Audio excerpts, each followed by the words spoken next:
வந்துச்சா அசைஞ்சுதா மேஜிக். அதெல்லாம் வைக்கக்கூடாது. கொண்டே ஊற்றணும் பின்னாடி போடுறாரு முடிவு கட்ட முறை வச்சிருக்கேன். என் மண்ணில் இப்போ அந்த சீப்பு வச்சு வர ஆப்பிள் கொண்டு போய் வச்சிருக்கலாங்க. ஆப்பிள் துருவலை வாரக்கூடாது, வேகமாக பண்ணோம். சித்தியே பண்ணுறேங்க. அந்த பெரிய சீப்பு எடுத்து வந்தீங்க அது ஆச்சு.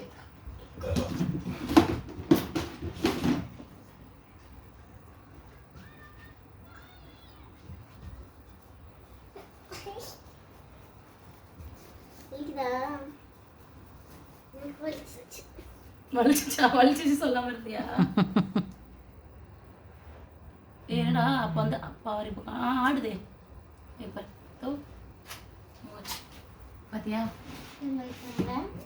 முடியெல்லாம் பிச்சு எடுத்துருவா. வாரி உனக்கு எடுக்கணும் அதானமா பிளான்? ஸ்டைலா இந்த சைடு போக மாட்டேங்கவா? இன்னொரு